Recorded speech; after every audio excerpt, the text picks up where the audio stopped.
It'll go live. Let's see, assuming that'll work. Otherwise, maybe there's some other problem going on this morning. Well, the screen says it's live on YouTube. Now, let me do that. It is live. Okay. So now I just need to copy the link.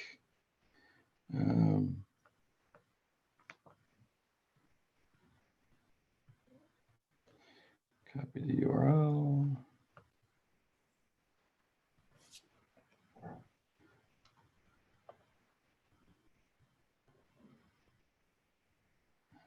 Okay.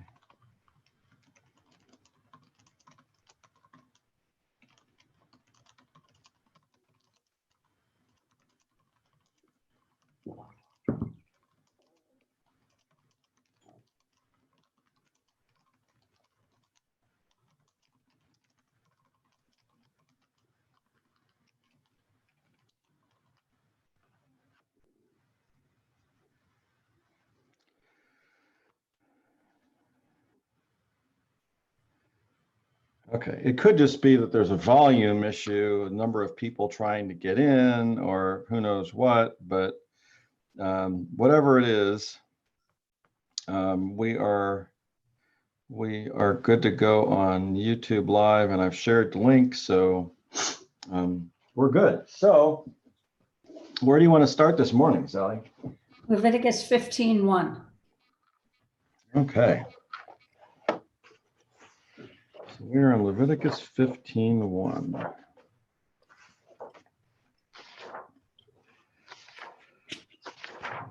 Okay. And I do have out for the commentary, the Women's Torah commentary for this. Okay. Okay. So got the Women's Torah commentary out. So you want to start us off there? Sure.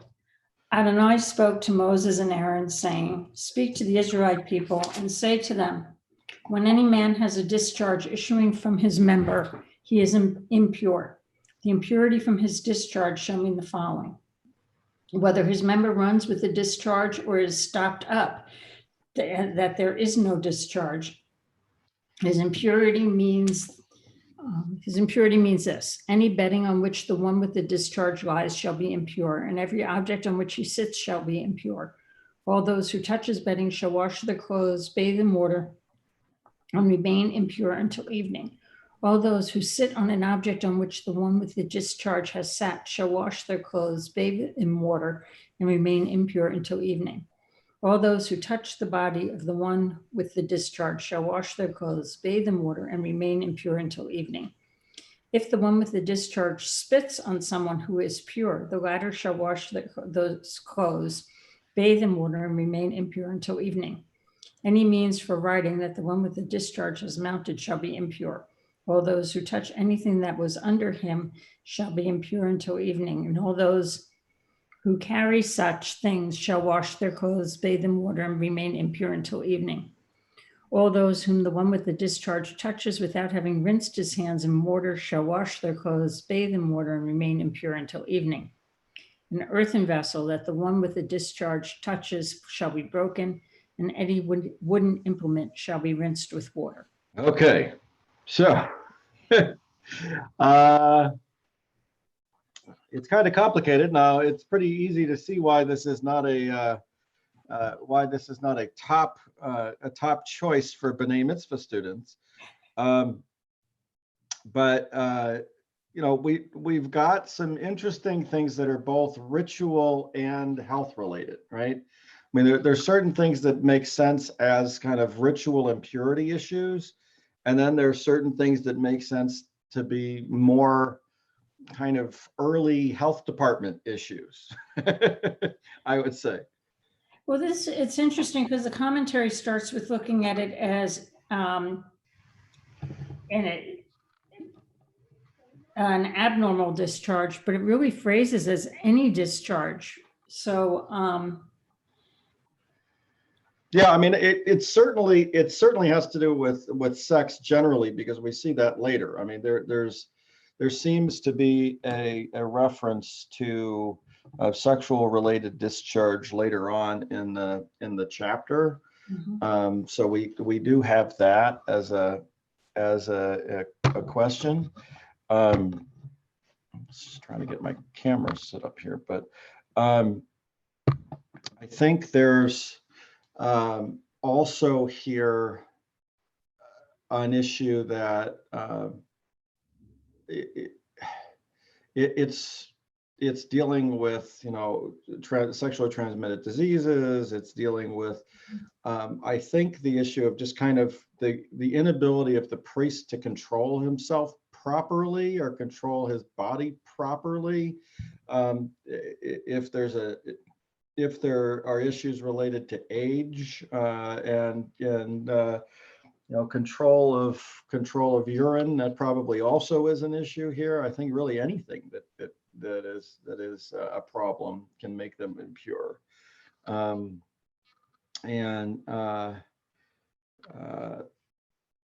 What I think is interesting is how the next section, the one dealing with women, is so strongly still held, has an entire book of the Talmud.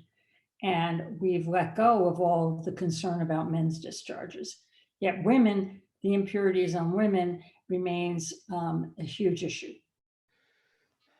Yeah, I mean, I think there's no question that impurity for women is more substantial and more extensive than you're dealing with men. This is kind of this is shocking in its uniqueness here, I would say, as far as that, which is not true when you're dealing with women specifically. But if this applies to even having sex or wet dreams, then it's, Yeah. you know, men would be very frequently impure. Yeah, and I think that I think to a certain extent it does. I mean, I think the issue here is, you know, the priest, the high priest anyway, has to make sure that if they're touching, you got to remember these things are primarily relevant when you're dealing with the holy food and things like that. I mean, it's not necessarily relevant when you're just dealing with normal stuff. So the high priest in particular has to make sure that they're not unclean when they interact with the holy things.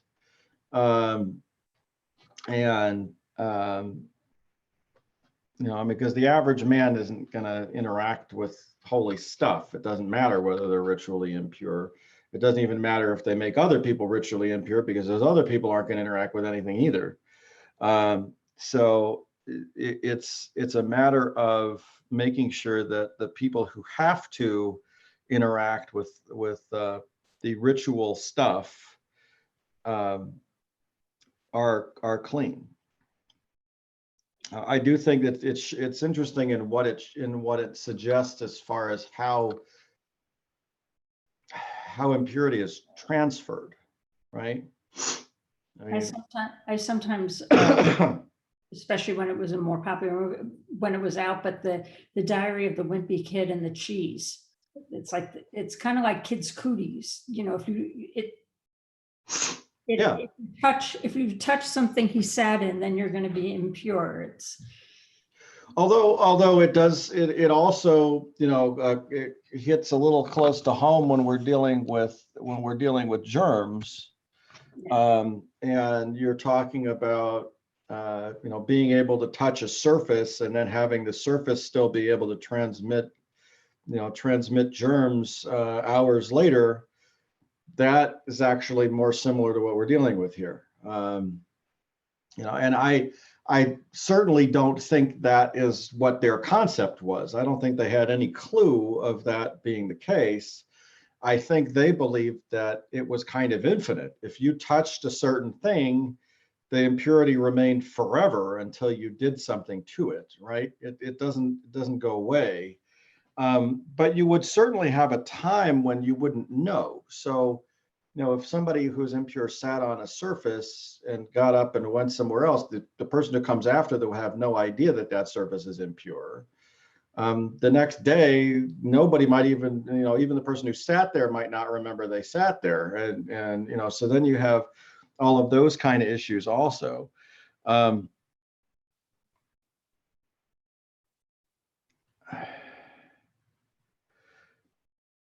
And that's why, as we get to the women, you'd have things like the red tent or whatever to isolate women so Yeah. that it was clear what they did and didn't touch. Yeah, and I think also it's hard to figure out what of this is to be practiced by everyone and what of this is only to be practiced by the people who have to worry about ritual impurity. Because some of these things, if you took this text to the full extent, the impact on daily life is going to be pretty significant for everybody involved. I mean, not just this specific text, but all of the impurity stuff in the Torah. You're dealing with constant impact just on impurity issues alone, with a significant focus of your life on trying to figure out whether or not certain people or certain things are impure at any point in time. So, I mean,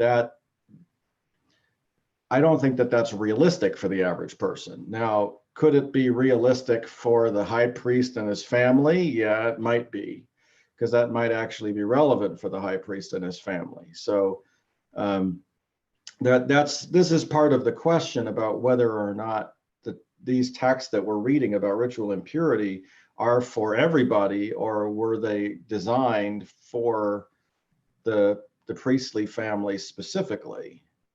So you think that would apply for women too, that it was only the women in the priest family? It could be only the women who were connected to the priests that it was relevant for, because then again, if the women transferred impurity to somebody who doesn't need to deal with anything that's holy, it doesn't matter. But if they have to deal with if they're dealing with the priests, then it does matter. Now, I guess it would matter if you were somebody who was going to interact with people going to the temple in Jerusalem or something like that too. So it may have a slightly larger impact.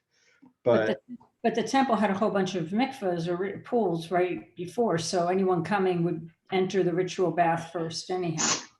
So I think if you were in the normal course of business and you were interacting with anybody before they went to the mikvah going to the temple, it probably was not as big a deal as if you were interacting with a priest at their home before they were eating the holy food or something along those lines. Or if you were going to eat the holy food yourself, because I mean, some of the holy foods could be eaten, I would, by the wives and children and everybody else. So, there's a certain amount of this that maybe it was respect for the holy stuff. But again, you're dealing with a level of purity that is, I think, going to be, if it's attainable by the average person, it's not sustainable by the average person. They may say, okay, on Yom Kippur, I'm willing to do this, but am I going to do this every other day of the year? No, it's not going to happen. I don't even mean the average person wouldn't necessarily even have access to the things that would allow them to do this. They might not even have enough changes of clothes to do it. I mean, so you're already talking about somebody who's got a mount, right? And a lot of people didn't even have, enough to have a mount. And if they did, they didn't have an alternative mount. I mean, here it's like, okay, if one mount is impure, you could use the other one. No, this is not a normal thing. It's like saying my car broke down, therefore let's go use the other car. You're ironically assuming that somebody's got two cars at home. So I mean, that's kind of what you're dealing with here. You're dealing with a certain necessity of maintaining ritual purity, and then also a certain means of maintaining ritual purity. And I think you put those two together, you're starting to deal with a kind of elevated level of both need and status in society. I think just one other thing we probably, in case somehow somebody comes across this who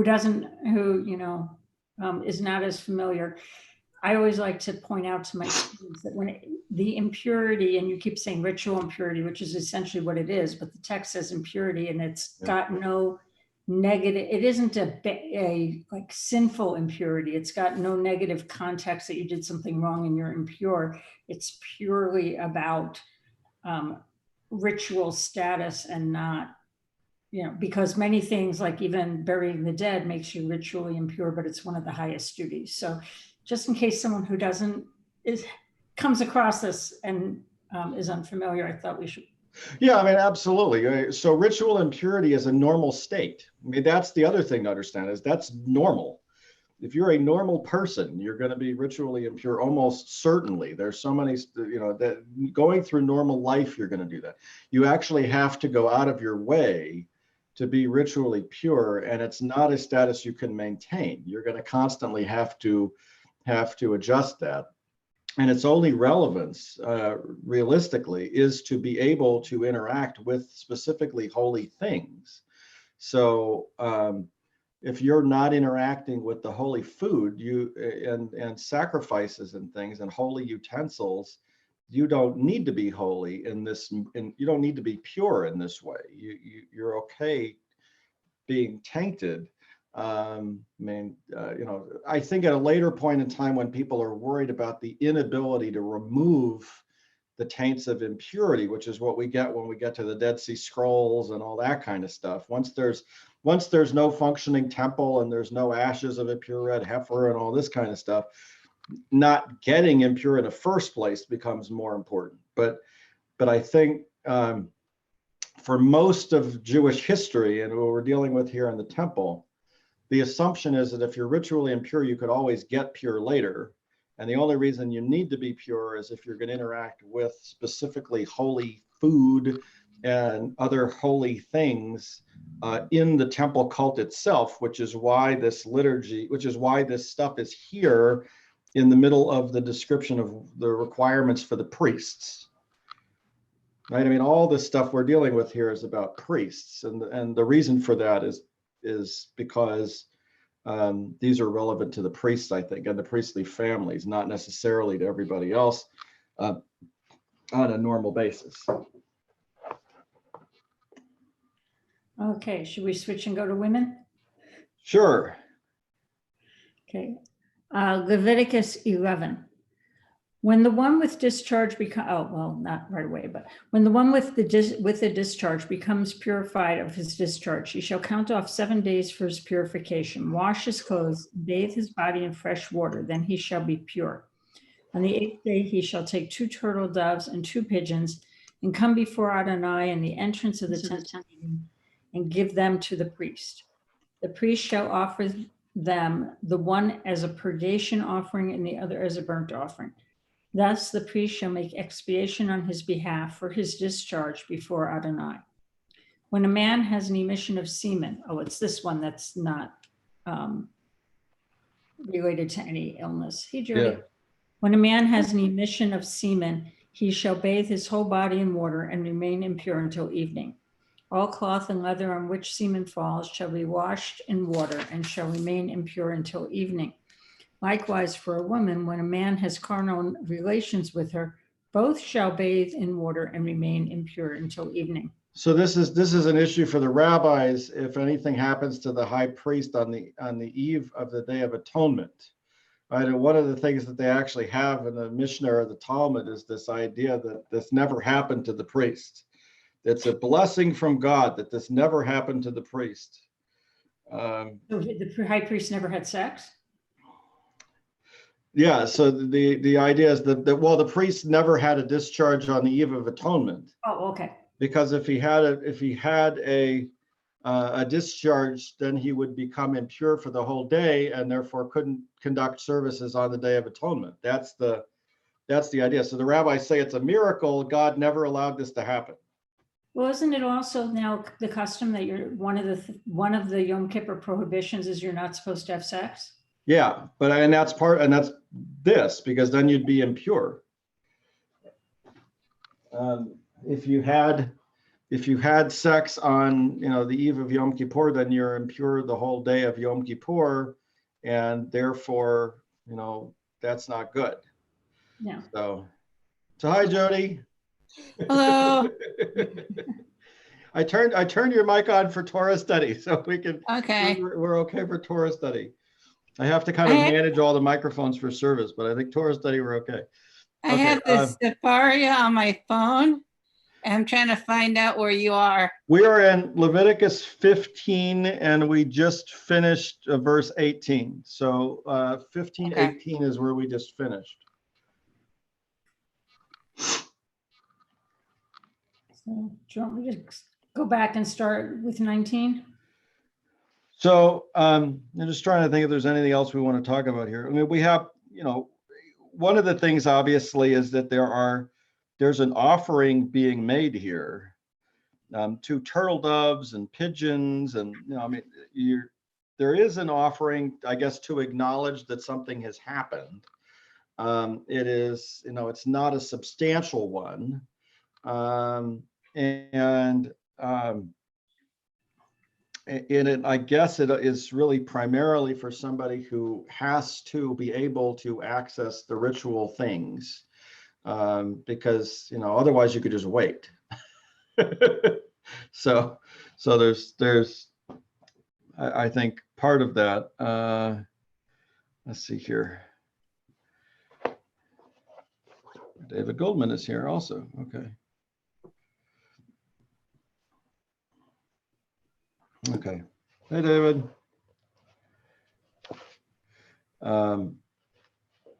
Okay. Yep. Keep going with 19. We're at 15, Leviticus 15, 19, David. When a woman has a discharge, Turn your mic on. when a woman has a discharge, her discharge being blood from her body, she shall remain in her menstrual separation for 7 days. Whoever touches her shall be impure until evening. Anything that she lies on during her menstrual separation shall be impure, and anything that she sits on shall be impure. All those who touch her bedding shall wash their clothes, bathe in water, and remain impure until evening. And all those who touch any object on which she has sat shall wash their clothes, bathe in water, and remain impure until evening. Be it the bedding or be it the object on which she has sat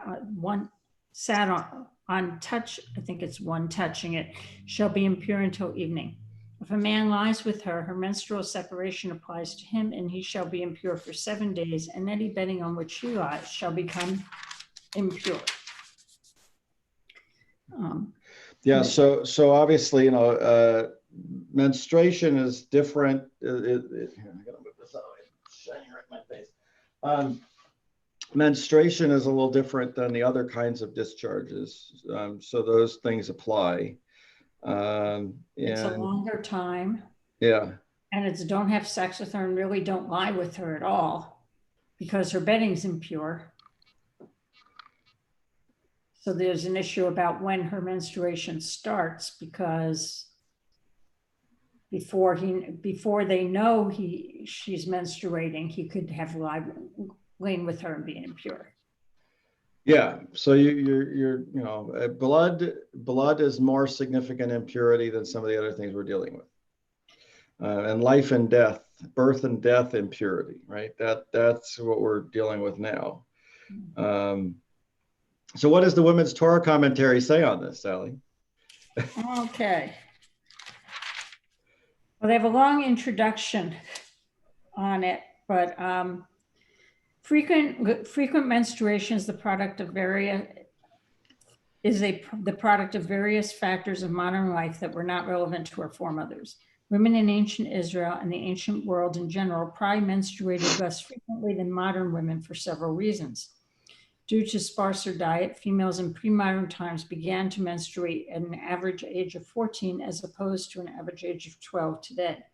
Women married soon after they began to menstruate, and generally, they experienced more pregnancies in their lifetime than the average modern Jewish counterparts. Breastfeeding, typically for 3 years, would have further reduced the number of menstrual cycles they experienced. Therefore, the regulations in this passage probably had a smaller impact than we might first imagine. The original meaning of the key term for menstruation in the Bible, nida, is unclear, and several Hebrew roots have, with the combination nun dalid, have the general sense of expel or throw. It is possible that the word was used for the expulsion or elimination of the menstrual blood. In Leviticus 15, the term is neutral and without any stigma. In contrast to the pragmatic attitude of this parashah, some later biblical texts use the term nida as a term of abomination and revulsion. including Leviticus 20, Lamentations, Ezra, 2 Chronicles, Ezekiel. And then Ezekiel justifies the destruction of Jerusalem by saying, their ways were in my sight like the impurity of a menstruous woman. Note that there and in Ezekiel, 2 other places in Ezekiel, the prophet uses the term nida for the menstruating woman herself. At the same time, however, the expression mi nida, my nida, water of lustration, refers to a potion that removes impurity generated by a corpse. It could be translated water for the elimination of impurity. In Leviticus, the menstruant is separated from the sancta. The social and ritual isolation of menstruating women is found in many cultures around the world. However, the social functions of menstrual taboos are culturally variable and specific. In one society, these taboos function to subordinate women. In another, they give women exclusive ritual powers. And yet another culture views menstruation ambivalently as both containing and enhancing women's power. The legislation in Leviticus can be seen as moderate in that the menstruating woman remains at home and has somewhat normal family and social relationships. And then it goes into specific verses, but that's the introduction. Okay. It's basically the red tent is taken from that idea of the woman separating and actually creating stronger, deeper community by having that regular separation. And to some extent, and I don't know how much of this is popular culture and how much is real, but women who live together tend to get on similar cycles. And so they're, the red tent would be even fuller and stronger in that regard. But Okay. some of these then give the excuse by some of the Haredi about some of the limits on women.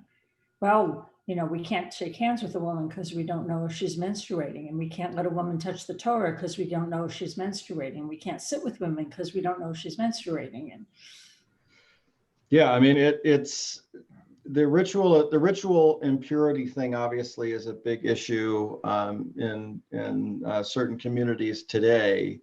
And as I pointed out, we don't know necessarily, if there were other reasons beyond connecting to ritual objects and ritual food in ancient times that were significant. The idea that the Messiah is going to come, Messianic age is going to start any moment, and all of these things are going to restart, and you have to be pure when that happens, is a completely different issue than assuming that tomorrow is going to be like today, and you're not going to interact with anything holy unless you're a priest or connected to a priestly family, or you're going to the temple in Jerusalem. So there's a huge difference in the level of purity, ritual purity, that you need to have. And we're dealing with two different layers here, because some of this stuff actually we would see as more of health issues when we're dealing with discharges and things like that, and other things we're dealing with completely ritual impurity. Jody, do you want to lead us in 25 here and go forward? When a woman has had a discharge of blood for many days, not at the time of her impurity, or when she has a discharge beyond her period of impurity, she shall be unclean, as though at the time of her impurity, as long as her discharge lasts. Any bedding on which she lies while her discharge lasts shall be for her like bedding during her impurity, and any object on which she sits shall become unclean, as it does during her impurity. Whoever touches them shall be unclean. He shall wash his clothes, bathe in water, and remain unclean until evening. When she becomes clean of her discharge, she shall count off 7 days, and after that she shall be clean. On the 8th day she shall take 2 turtle doves or 2 pigeons and bring them to the priest at the entrance of the tent of meeting. The priest shall offer the one as a sin offering and the other as a burnt offering, and the priest shall make expiation on her behalf for her unclean discharge before the Lord. You shall put the Israelites on guard against their uncleanliness, lest they die through their uncleanliness by defiling my tabernacle, which is among them. Okay, so let's stop there and we'll look and see what the commentary says. Any special commentary there, Sally? Well, I just wanted to talk about this a little bit first, Okay. because it's what this is doing is sort of the reverse of the Catholic rhythm method. So if she is at the height of fertility, if 14 days from when her menstrual cycle begins. So Okay. 7 days of ritual impurity, 7 more days she's separated, and then she's at the height of fertility. So that's an interesting reversal. The other thing is, the whole how this appears and deals with in modern times, and what we think of the mikveh. As I say, we've left away the bath that men have to take and ignored it, and now we're left with all the women's separation pieces. And there's a lot of Jewish feminist debate about the mikveh and whether it's enhancing or not, or degrading, to have to go, whether separation makes the heart grow fonder, or it's putting women down. And the spirit, whether this mikveh can be a spiritual experience, and how. And that's what, when I'm showing it to my students, I have some videos from Mayim Chaim, which has broadened the notion of people whenever they feel like they need the ritual purity or a change in life or things like that. And it's a very warm, welcoming, open place, intended much broader than although allowed for the mikveh for this purpose, but intended much broader. So, But you also have an issue of, whether something's required or optional when you're dealing with does it elevate, or is it an extra burden, and these kind of things. I mean, for sure, if you have the ability to decide whether you want to do something or not, that kind of changes the dynamic a little bit. But I think the overall idea, as far as the Jewish tradition, is essentially that women are much holier than men, period. And from what I was saying, just generally women are holier than men. Women have the ability to create life, and therefore, that's a different status than men have. But it seems like the male tradition around ritual impurity is really focused on the temple specifically, and therefore, since there's the temple's not functioning right now, that ends up lessening the requirement. Whereas some of the things related to women are more day to day, and that's a different issue, right? I mean, and that's part of the discussion, I think. well, I mean, there's Blue Greenberg is an Orthodox Jewish feminist. I don't know if she's, well, anyway, writing a lot in the 70s and 80s. And she really defended the mikveh as a special spiritual place for women, and the separation as healthy and good in marriages, and from a feminist perspective, not purely from a religious perspective. I think she was a bit of a minority voice in those years, as Jewish feminism was took off. But it's an interesting, different view than, when I first read this, it's like, it's very disturbing to me as a feminist. But, the idea that you can cleanse yourself, or at other times too, and that can be an option, is a very intriguing thought. Well, yeah, I mean, I think you have the ability to cleanse physically, and you have the ability to cleanse your spirit too. And those are two different things, obviously. We're dealing with, in this chapter, two different kinds of impurity, and cleansing the spirit is something that continues on into modern times, regardless of the functioning of the temple or anything else. So, David, you had something you wanted to say? You're muted, by the way. Gotta unmute yourself first. Here, let me see. I may have to unmute you. There we go. I'll unmute you. I think. Let's see. Come on. I don't know if I can. I think you may have to unmute yourself. You muted yourself. There we go. There you go.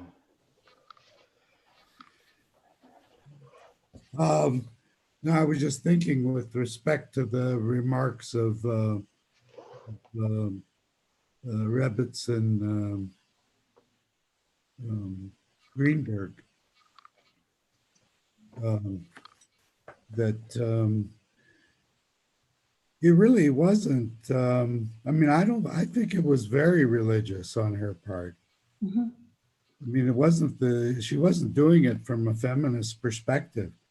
She was doing it from the perspective of a Jewish woman. And I think I think that's one of the really problematic aspects of Reform practice is the giving up on any way of doing family purity. I mean, it's one thing to, we figured out how to modify the rules about, traveling on Shabbat, and we make all sorts of accommodations to make it possible to kind of, I think, what we would call bending with the breeze rather than breaking. But with family purity, I don't think we even talk about it. Yeah, I mean, I would agree with that. I don't think we have any real discussion of purity at all. And I think that probably has to do with the fact that from the start, the Reform movement saw purity issues as related to the temple cult. And, I mean, the tradition basically talked about purity related to the red heifer also. You needed the ashes of the red heifer to become pure again. And all of that stuff related to either the functioning, to any of the functioning of the temple cult, either something that made you impure or something that made you pure, just kind of went by the wayside from the start of the Reform movement. I think a lot of that is actually coming back in, and it's come back in from the feminist side. I think there's really no discussion from the male side other than maybe dealing with conversion and mikvah on the male side in Reform Judaism. I'm not so sure about conservative Judaism, but I think it's similar in conservative Judaism also. Yeah, but even just trying to distinguish between Reform and conservative only adds to the confusion. I mean, well, I mean, here the issue I would say is conservative. Yeah, here I would say, David, conservative Judaism is distinguished by an attempt to maintain tradition, whereas the Reform is not. That's where I would go with that. Well, I just think that's a kind of what would we call that? And it's such a simplistic distinction as to not be useful. Well, I mean, right now I would agree that there isn't much distinction in many Reform and conservative congregations. I don't see that as a distinction.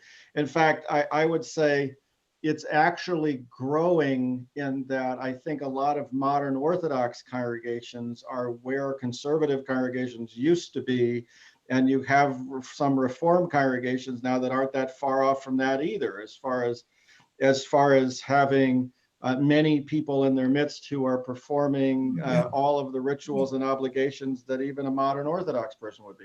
So it's one of the first times I'm agreeing with you, David, that we're getting to this universal Judaism kind of idea where everybody is kind of practicing, these boundaries are gone. I'm seeing more and more of that myself. So, but one of the things here that's important, I think, is there were issues. I mean, purity touched every area of life.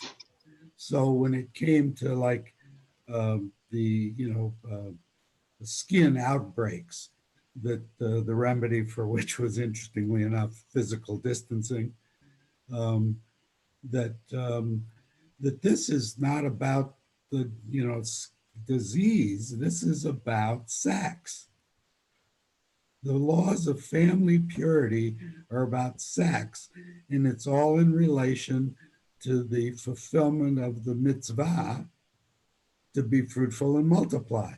Yeah, well, Literal- we're not necessarily the having the same kind of impact on fruitful and multiply as the Orthodox are, right? I mean, there's a huge difference in especially the ultra-Orthodox, the Hasidic community, who are having lots and lots of children. They're having lots and lots fewer children than they used to. Yeah, I mean, I would agree with that. Although I think in the Hasidic community, not necessarily, at least outside Well, of it this. depends on the community. Yeah, I mean, in Israel, that's not necessarily true, but for sure, it's the case that non-Hasidic communities have far fewer children. Yeah, but people forget that the basic Hasidic practice is that you have sex when the woman wants to have sex. Full stop. Yeah. That's it. Because, she's under no obligation to be fruitful and multiply. Women don't like to hear that. But that's a commandment given to men, not to women. Well, that's in other places too, where it's the woman has conjugal rights. It doesn't say the man's Right. conjugal rights. Exactly. So it's the woman's choice. There's in the Women's Torah commentary, Elise Goldstein has a fairly long but really good contemporary reflection. If I can go ahead and read that. Sure. So this is Elise Goldstein. Theologian Elizabeth Dodson Gray notes, women's bodies may be the hardest places for women to find sacredness. Our society sends negative messages to women from the earliest childhood about the expected perfection of their physiques and the disappointments of any flaws in the female form. Parashat Mitzorah, then, with its focus on menstrual impurity, seems to impart the same kind of unfavorable sense. Rejecting our own received biases and patriarchal assumptions about menstruation, however, can help us form a contemporary view of these so-called taboos. What the Torah deems as tamai, impure, or tahor, pure, is not actually attached to cleanliness, even though they are often translated as unclean and clean. These Hebrew words are ritual terms meant to designate those in a physical and spiritual state unable to enter the Mishkan, tabernacle, and in later times, the temple, or those able to do so. Those who are considered tamai or taboo, which is not what we think of as bad, meaning that they cannot enter the sacred space, and the things that causes them to be ineligible to enter is also understood to be taboo. Anthropologists note that taboos are the system by which a culture sets aside certain objects or persons as either sacred or cursed. Such objects or persons inspire both fear and respect. Penelope Washburn writes, menstruation symbolizes the advent of a new power that is mana, sacred. A taboo expresses this feeling that something special, some holy power is involved, and our response to it must be very careful. This mixed message of fear and power, contact and avoidance, actually dominates all the Torah's passages around blood. Blood, which is to be avoided in the realm of eating and sex, is the same substance that atones for the community in the sacrificial system, and it binds the individual male child to the Israelite covenant through circumcision. Blood both sustains and endangers. It is a medium of plague or deliverance. Thus, blood, like every potent symbol, has the double quality and the twin potential of birth and decay, purity and impurity. So too with menstrual blood. We who are often uninspired and unaffected by our bodies should reject the negative connotation of taboo and explore instead the positive sacred aspect. Surely a religion that has a blessing for an activity as mundane as going to the bathroom should have a blessing for the coming and going of menstruation. Since the male composers of the liturgy, living in a world where modesty was central and women's bodies were a mystery at best, were not able, and more likely not willing, to imagine such a blessing, we must be the first generation to do so.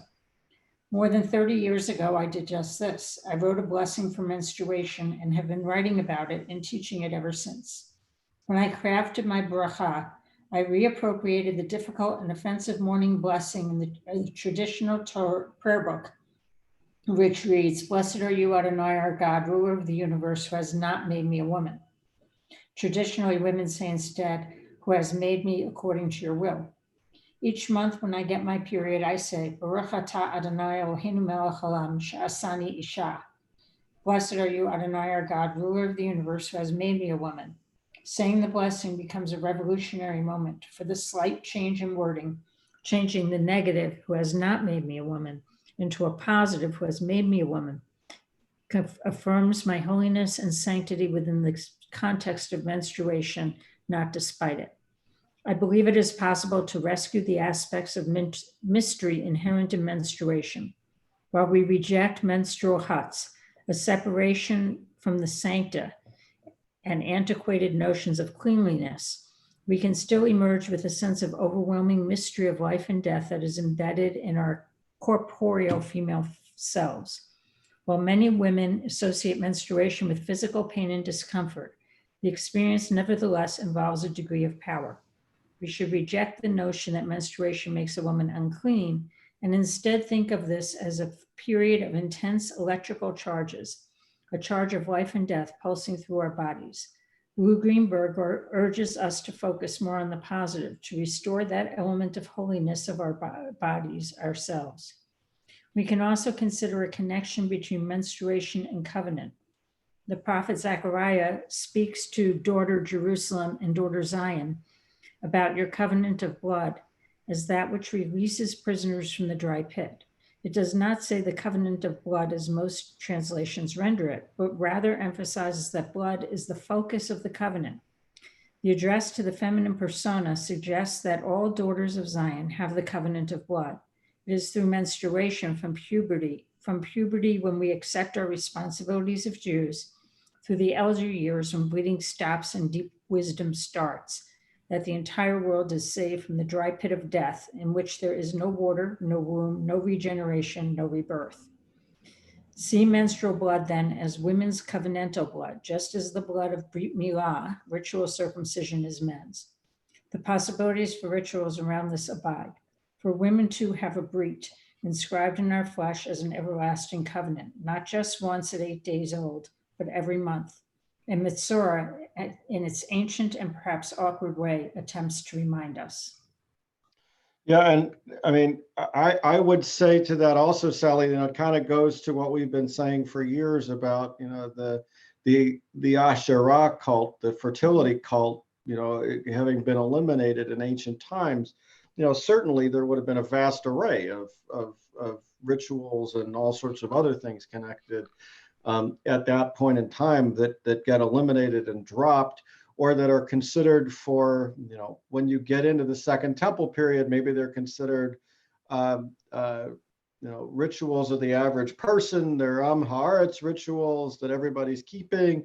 They're just not part of the cult. And then, the rabbis, when the rabbis kind of take over and legislating things, they're just gone. They're not there anymore.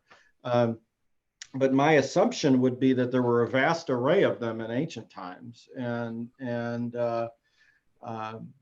we're just missing them in modern times. And the red tent, of course, had a ritual, and there are some, people have created rituals for the onset of menstruation and for menopause, though, since it's hard to date and determine when menopause actually is. I don't know how that ritual goes that well, and I don't know many tweens who really would like a ritual being done to celebrate the onset of menstruation. So, yeah, I mean, well, certainly not involving men. I mean, right? I mean, that's the thing. If you had rituals that were only involving women, I think you'd have a significantly different situation, especially if it's women's rituals involving, revolving around, women's bodies and women's life. I think that's a completely different scenario. So that the loss of the fertility cult, I think, is felt significantly in our tradition, because it never was really replaced in any way until modern times. David, you wanted to say something? You got to turn your microphone on.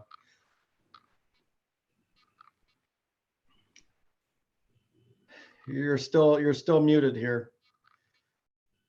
I don't know. I can unmute for you because I didn't mute you. I can try. No, I can't. You're muted on your computer. I can give you permission to unmute, but I can't unmute you. So it should be, if you go to the Zoom screen specifically, there should be, there you go. I finally got the technology. I'm getting better at it. There you go. I can now do mediations with breakout rooms, but it's good to learn how to handle the mute, unmute. So I was going to ask, is there a feminist perspective about the Brit? About what? About circumcision? No, I'm just asking, how does the feminist perspective feel about penal mutilation? Well, I think what the question that I see more feminists that is raised by Brit Milah is, what if this is the sign of the covenant, then how are women and girls part of the covenant? Not that anybody wants feminist, Right. female genital mutilation. It's because they got two X's. But, then this is answering it saying women's get a sign of it every month. But it's interesting because one is in God's architecture once a month, and the other is in man's architecture. But I'd say that's the rejection of, we don't know, God, you made it all right except this part, and now to make this perfect we need to, of course that wasn't it. The point is to make a mark where people would remember something at points that it was important to remember something, but that kind of fell by the wayside as it became justified as a medical practice. Well, which wasn't the point at all. Yeah, if you go back to ancient times and you have Adonai and Asherah, it's entirely possible that men had obligations to Adonai or Baal earlier in the Canaanite pantheon, and that women had obligations to Asherah, and that these both came down in parallel tracks historically until the Asherah track was just wiped out.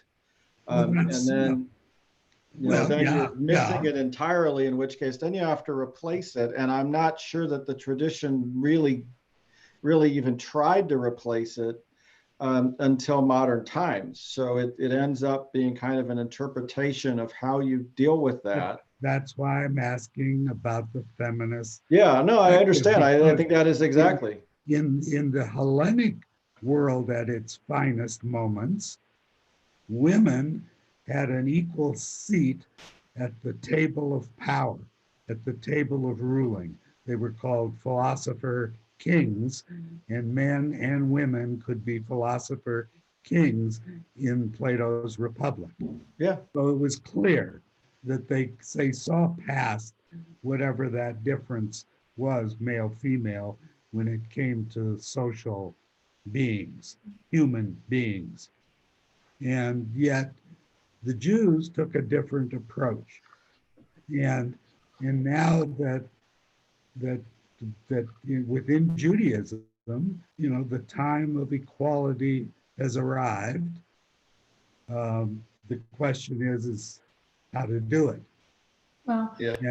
And so that's why now, if women want to have an equal voice in what we do and what is right and wrong, then it's incumbent upon women to say what they think about having their sons' penises a piece cut off, and they don't want to talk about it.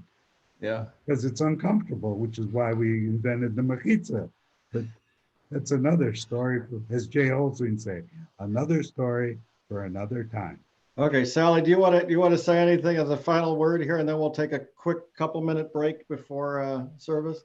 Yeah, I just say in terms of some of that point, the baby naming, which is what girls get instead of the Brit Milah, at least traditionally, was basically not, the dad came the next time they read Torah, said a blessing, and the girl got named. And I think the Reform and conservative movements have tried to increase the baby naming into something more special, and that's an attempt. What about the cutting part? The cutting. Yes, well, that's part of celebrating a daughter in too, because the son is so celebrated to also celebrate the daughter. I have not seen many I haven't seen from a Jewish feminist perspective arguments against circumcision, more just how are we part of the covenant if that's I'm just saying if we had a similar physical thing for women, today women would be like Yeah, I think you're right. I think you're right. so, Okay. which is, I'm just saying that points to where Judaism comes out on the issue of transgender. Yeah. Okay. Well, let's take Anyway. a couple-minute break here, and then we'll get ready for services. I'm going to mute everybody for the moment.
Okay.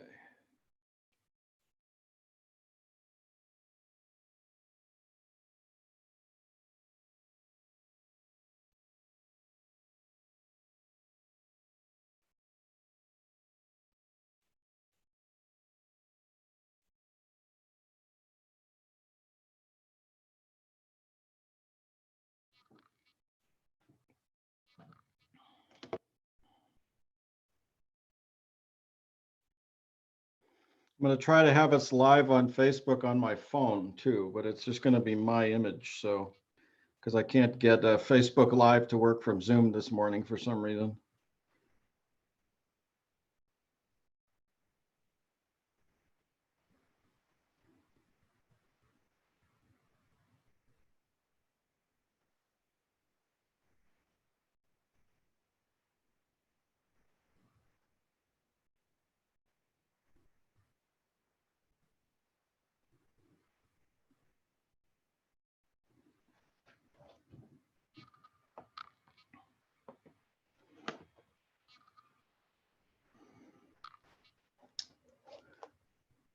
Okay, so shalom, everyone. We are doing our Shabbat morning service. I'd like to welcome you, for those of you who are joining us. We're live on Zoom. You can see all of us in the image on Zoom, or you can see us all on YouTube live as well. I posted the link on the Facebook page earlier. For some reason, our Zoom doesn't want to connect to Facebook this morning. So I'm just doing Facebook Live from my phone. So you'll have to endure just my image if you're watching on Facebook. But thank you for joining us this morning. And we're going to do, I think, service 2 this morning, which we haven't done for a while. So page 169, Sally, or if everybody's got a book, that's where it starts. You know, for our Saturday morning service, we try to keep to the main rubrics. So you could really pretty much use any prayer book for everything other than a couple of English readings and you'd be okay. And we try to do that way to keep it fairly simple. And for this medium, it works pretty well because any prayer book you've got is going to have most of the stuff we do. So anyway, thank you for joining us. Sally, why don't you and I do this reading responsively here? I'll unmute you on 169 at the bottom of the page since you got the text. 16, the other book. Oh, 287. It's 287 in your book. Sorry about that. Thank you. Yeah, sure. Okay. We give thanks to you, O God, for this Shabbat day, which unites us as a community of faith and hope. For the holiness of Shabbat, which can lead us to fulfill the best that is in us, we give thanks. For the memories of Shabbat enriched by generations of our people who observed it and from it drew courage to face hardship and light to banish darkness, we are grateful. We offer thanks for the peace of Shabbat, the day consecrated to family love. O God, our turning to you exalts our humanity. You are the joy of our life, the source of its greatness, its power, and its beauty. Help us, O God, to find inspiration for the coming week. Help us to find. Oops. I muted you by accident there at the very end. Sorry about that. Okay. So we'll continue now with Ma Tovu on page 172. Ma Tovu Alecha Yaakov, Alecha Yaakov, Mishkenotecha Yisrael. Ma Tovu Alecha Yaakov, Alecha Yaakov, Mishkenotecha Yisrael. Bani berov hasdecha avo vetecha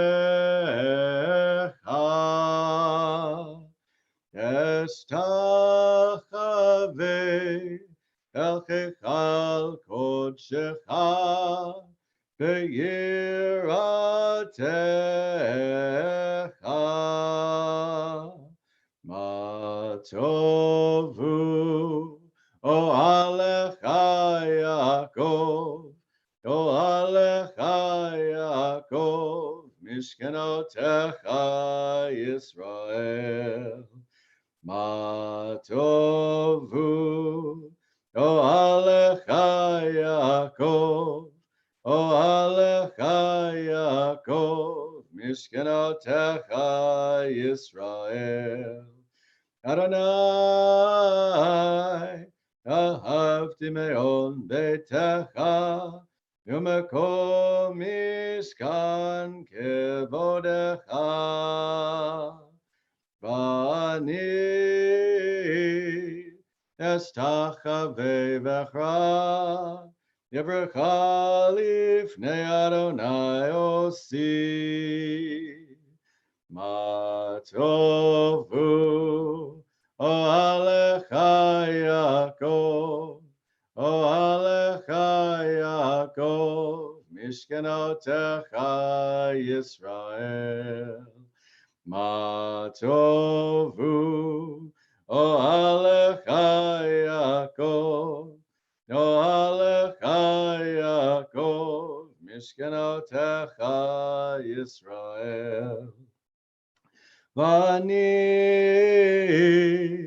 tefilati lecha Adonai et ratzon Elohim berov hasdecha Daneni bemet yishecha Matovu alecha Yaakov alecha Yaakov Mishkenotecha Yisrael Matovu alecha Yaakov alecha Yaakov Mishkenotecha Israel.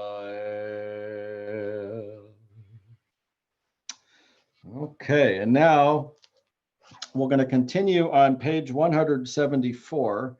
I'm kind of wondering, I'm unmuting everybody. I'm kind of wondering who has a text that they can read along with us in Mishkan Tefillah, because I can call on people if you've got a text. So I know Sally does. Does anybody else have a text and want to read along? Yeah, I've got a text. Okay, so somebody want to lead us on 174 here? Steve, or Jody, you want to lead us on 174? The soul that you have given me is Wait a minute, what page is that? What page is Online. Oh, it could be 292, depending on which book you get. You have the big book or the little one?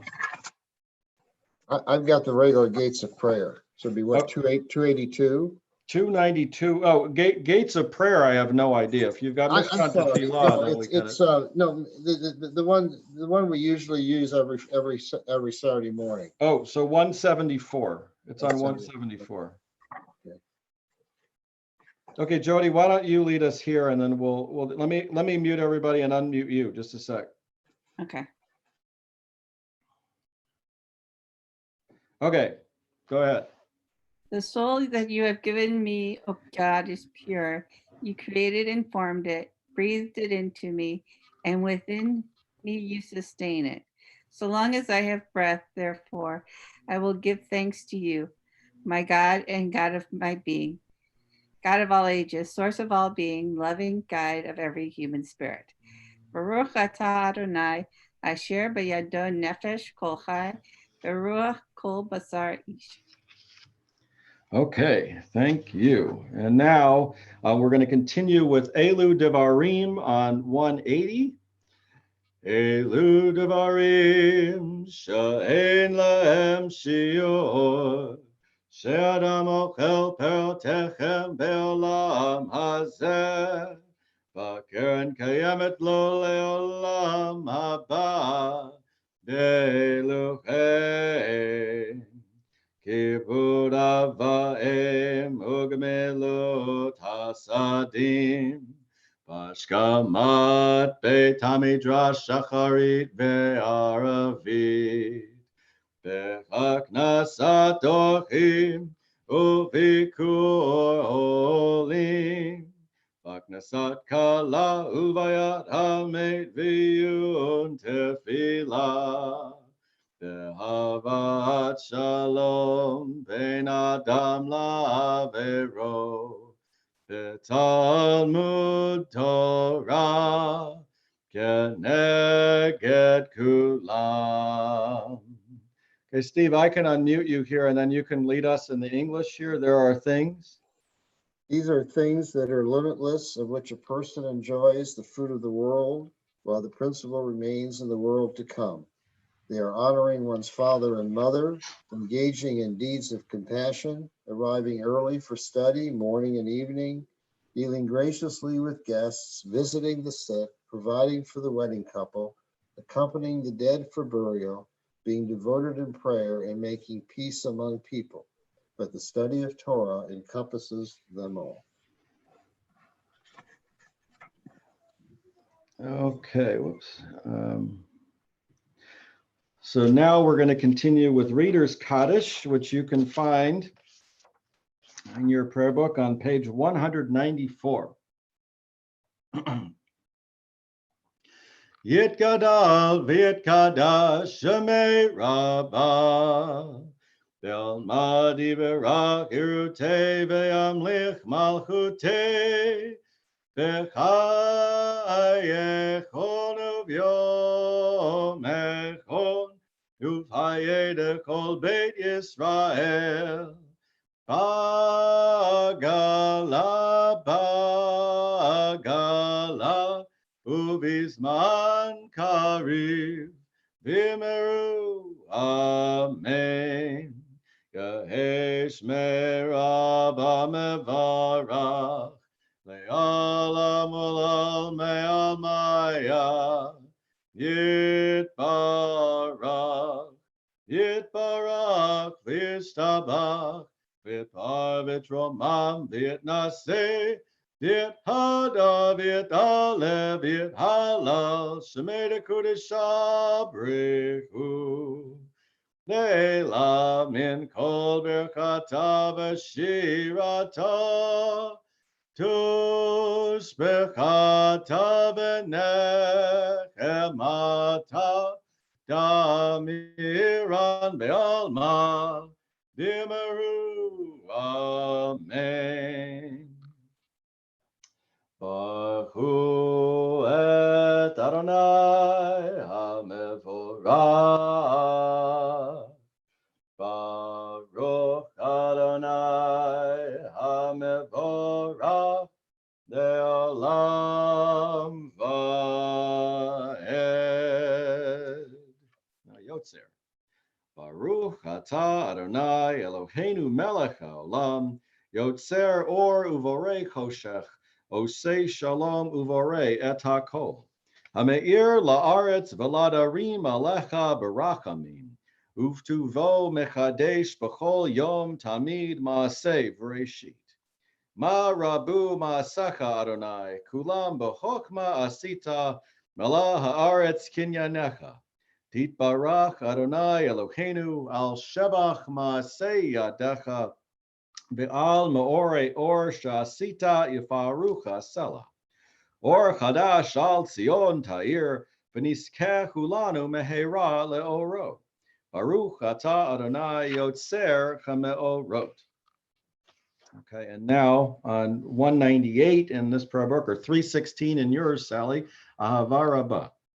Ahava Rabbah Ahavtanu Adonai Eloheinu, Chemla Gedola V'Teira Chamalta Aleinu, Ba'avor Abotenu V'Imotenu Shabatchu V'cha Vat Lamdem Hukei Chaim, Kain Tachonenu Ut Lamdenu, Hamrahem Rahem Aleinu, V'Tein Belibenu L'Chavin Ul'Haskil, Lishmoa Lilmod U'Lelamed, Lishmor v'la'asot ul kayem et kol divrei Talmud Toratacha be'achava.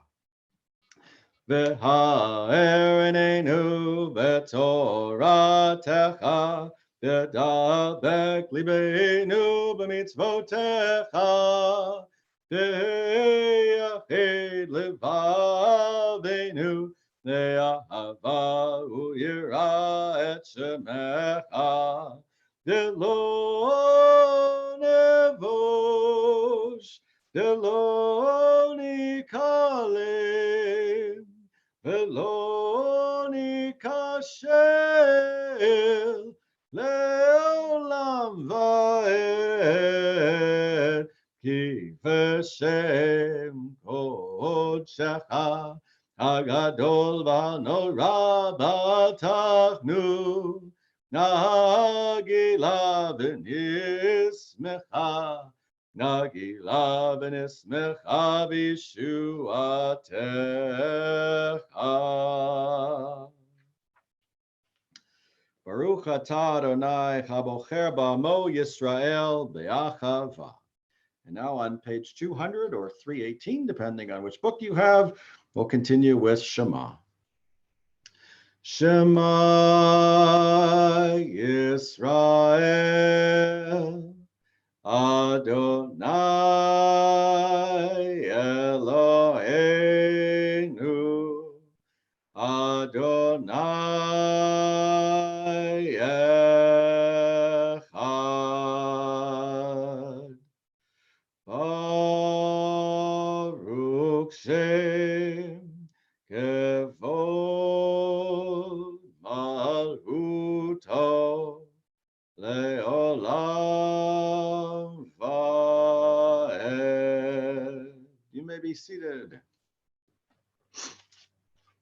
continue with Ve'ahavta.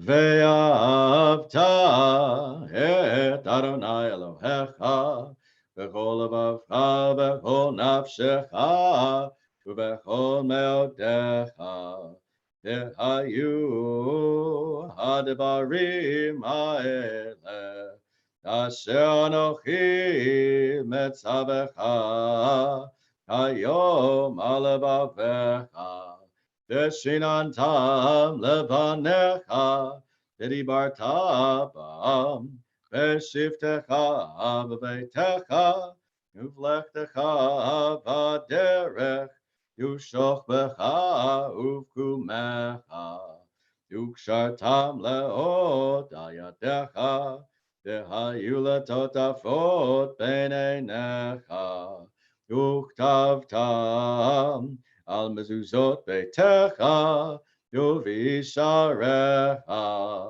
leman tizkeru vasitem ekol mitzvotai vitem kedoshim leloechem ani Adonai Elohechem asher hotzeiti etchem me'eretz Mitzrayim Yot lachem Elohim, ani Adonai Elohechem.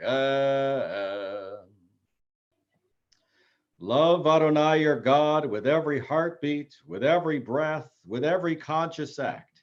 Keep in mind the words I command you today. Teach them to your children.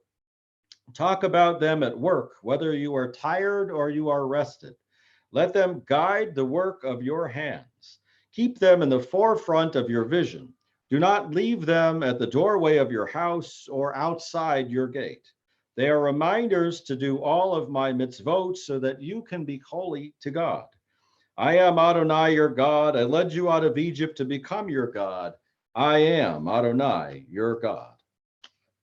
Okay, and now we're going to continue on page 204 or on page 322, depending on which book you have, with Mi Chamocha. Mi chamocha b'elim Adonai, mi chamocha nedar b'kodesh, norati lo oseh peleh, norati lo oseh peleh, shira hadasha shibaku geulim. L'shimcha asfar hayam yachad kulam odu v'kimlaku ve'amru Adonai imlok leolam va'ed Yabba bim bim bam yabba bim bam yabba bim bim bam yabba bim bam ay, ay, ay, ay, ay, ba, ba, bim, bam. Ay, ay, ay, ay, ay, ba, ba, bim, bam.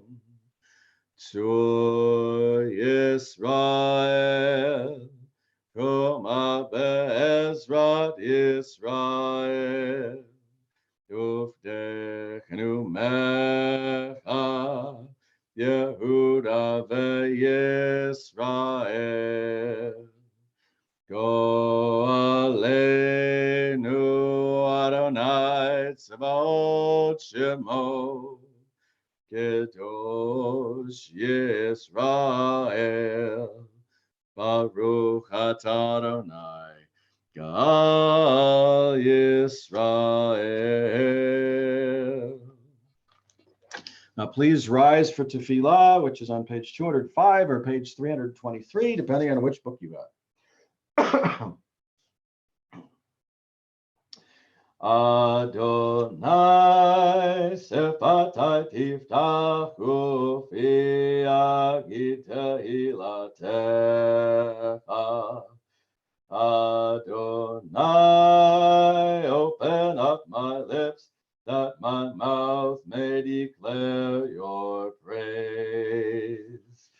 Baruch atah Adonai, Eloheinu, Elohei Avotenu v'imotenu, Elohei Avraham, Elohei Yitzhak, Elohei Yaakov, Elohei Sarah, Elohei Rivka, Elohei Rachel, Elohei Leah, Ka'el Agadol Agibor Vanora, Del Elyon, Gomel Asadim Tovim, V'konei Akol, V'zocher Hasdei Avot V'imahot, Yomei V'gola Livnei V'nechem, Leman Shemo Be'ahava, Melech Ozer U'Moshiach U'Magin, Baruch atah Adonai, Magen Abraham,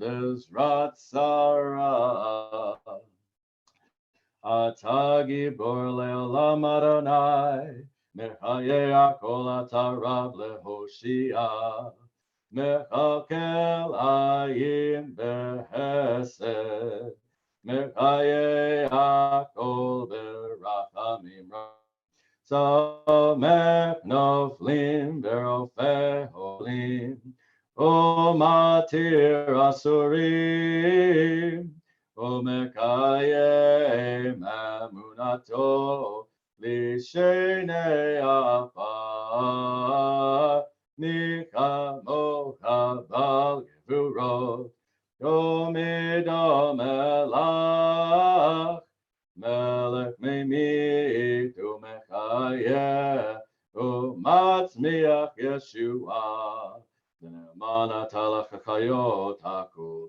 Baruch atah Adonai, Mechayeh hakol.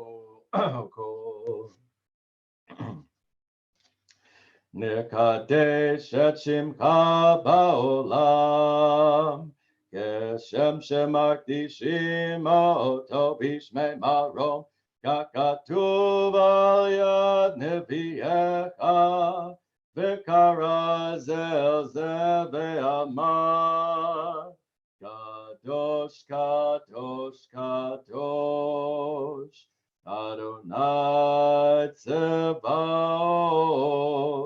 Meloch kol haaretz, Kevodo. Adir Adirenu Adonai Adonenu Madir Shimcha B'kol haaretz, Baruch Kevod Adonai Mimkomo.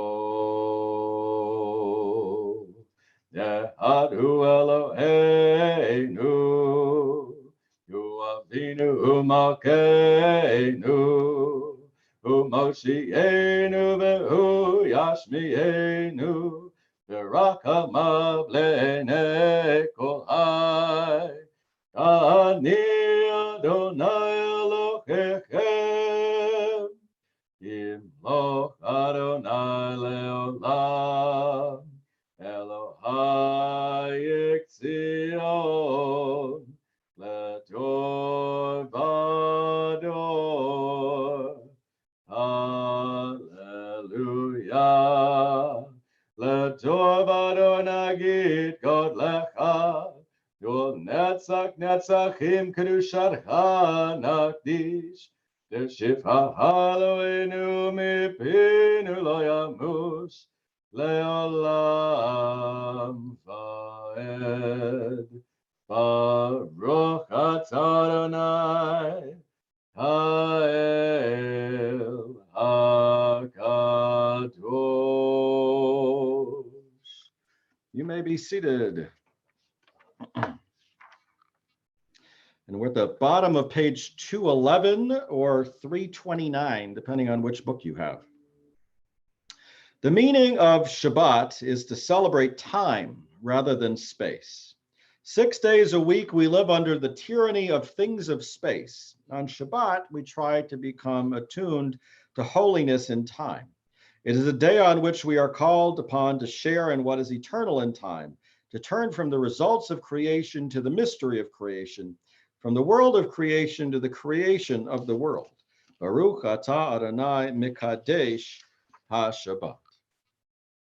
Okay, and now let's see. I'll read responsively here with Sally. So I'll unmute Sally. Okay, so Sally, we're going to read responsively here. On this Shabbat day, as you graciously receive our prayers, help us to hear your call. Grant us enough health to fulfill our duties and the compassion we need to attend to others. Teach us humility that we may perceive our own faults, and grant us the wisdom to be forgiving of others. Give us the courage to be true to our highest selves and the charity to see the best in those around us.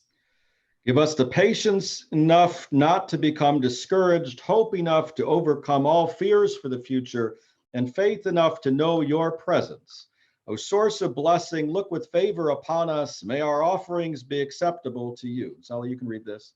We praise you, Adonai, whom alone we serve in reverence. Baruch atah Adonai, she'otecha levadecha v'ira na'avod. Okay, and now we'll continue with Modim, and we'll kind of go around here, and I'll let,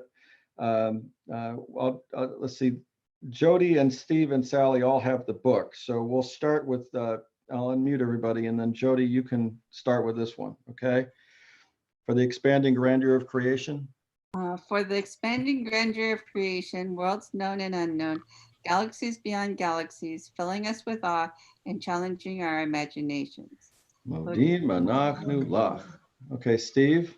For this fragile planet Earth, its tides, its sunsets and seasons. Modim anachnu lach. Sally. For the joy of human life, its wonders and surprises, its hopes and achievements. Modim anachnu lach.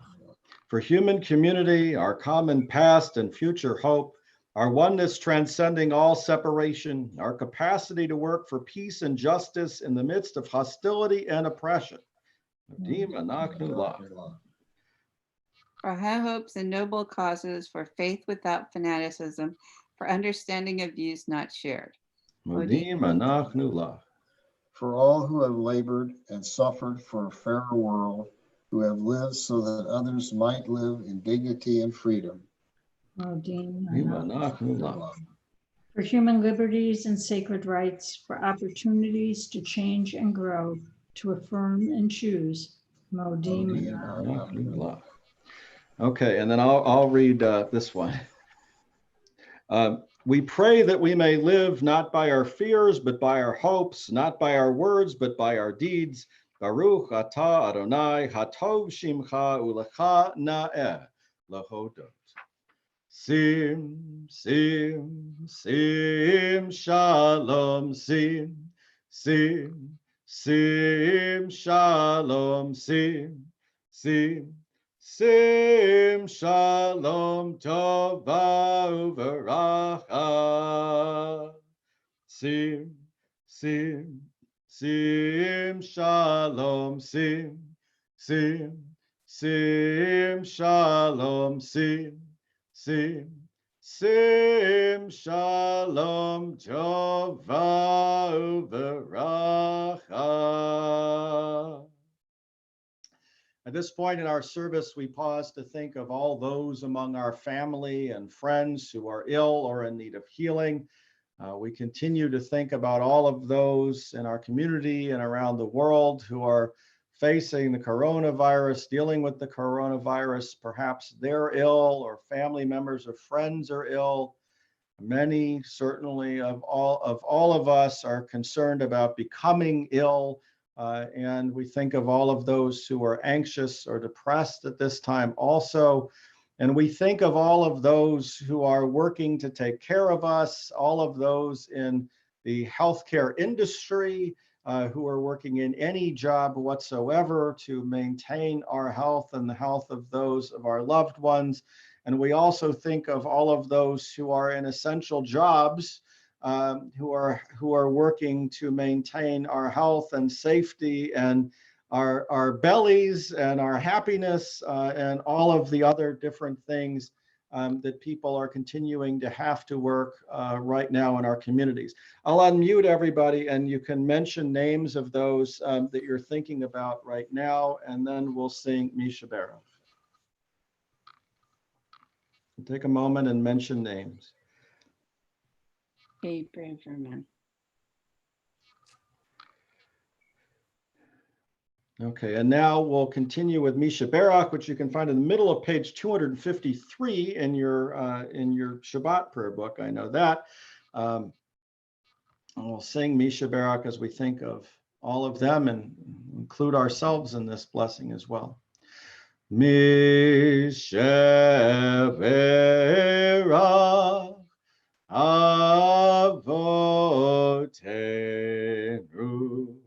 Mekor habracha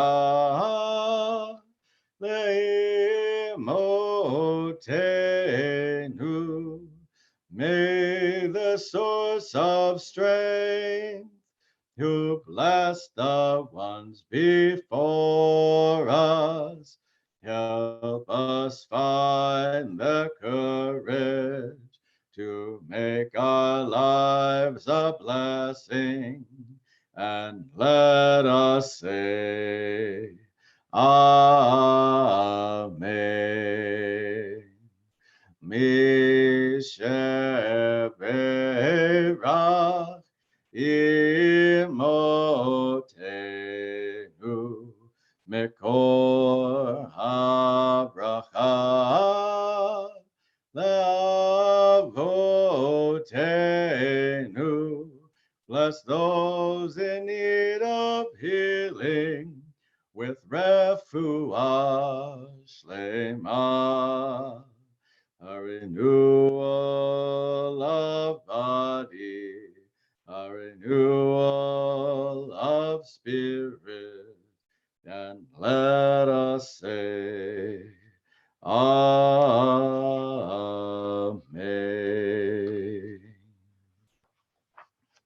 We'll now pause for a few moments of personal prayer and silent meditation.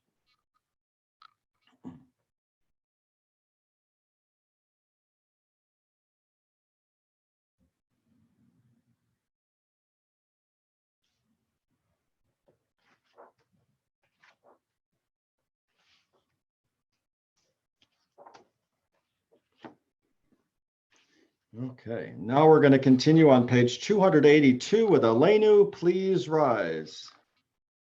Or 586, Sally. Aleinu l'shabeach l'adon hakol, latet gedula leotzer breishi, Zechuno teshamayim v'yosed haaretz, Yumosha v'karo b'shamayim nima'al, Ushtinat uzo b'govhei meromim, Hu Eloheinu einod, V'anachnu korim, U'mishtachavim u'modim, Lifnei melech Malchei Amlachim, HaKadosh Baruch Hu. V'ne'emar v'haya Adonai LaMelech al kol haaretz. Bayom hahu, Yeh Adonai echad. Ushemo echad.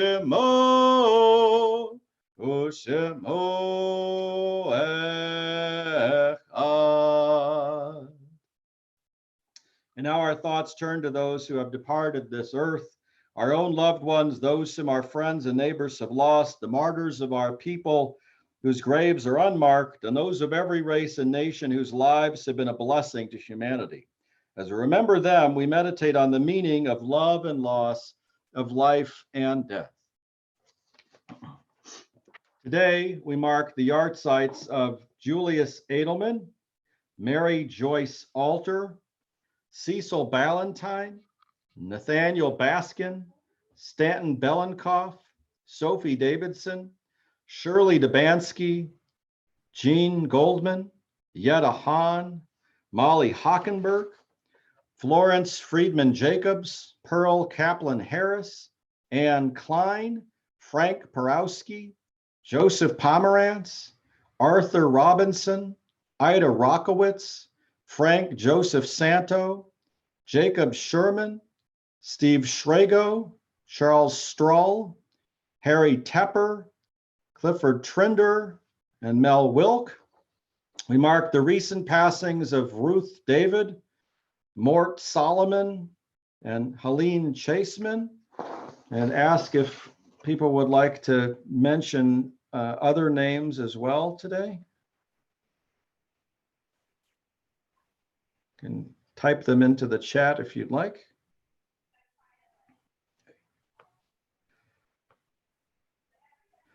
Okay, we'll recite Mourner's Kaddish together, page 294, page 598, depending on which book you have. Yit Gadal v'yit Kadash Shemei Rabbah v'alma Divra Hirutei v'amlich Malchutei v'chayechon v'yomechon uv'hayed ekol Beit Yisrael b'agala v'izman kariv v'imru Amen.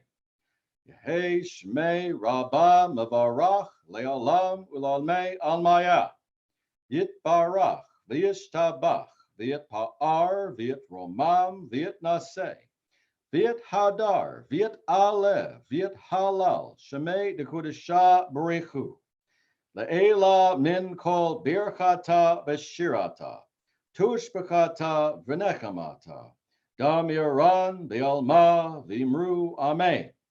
Yehei Shlama Rabba Min Shemaya V'chaim Aleinu Ve'al Kol Yisrael V'imru Amen.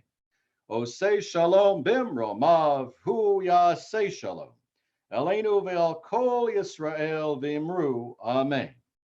May the source of peace send peace to all who mourn and comfort to all who are bereaved, and let us say Amen. Osei Shalom Bimromav Hu Yasei Shalom Aleinu Ve'al Kol Yisrael Ve'imru Amen. Yasei Shalom, Yasei Shalom, Shalom Aleinu Ve'al Kol Yisrael. Yasei Shalom, Yasei Shalom, Shalom Aleinu Ve'al Kol Yisrael. Yaseh Shalom, Yaseh Shalom, Shalom Aleinu Ve'al Kol Yisrael. Yaseh Shalom, Yaseh Shalom, Shalom Aleinu Ve'al Kol Yisrael. Yaseh Shalom, Yaseh Shalom, Shalom Aleinu Ve'al Kol Yisrael.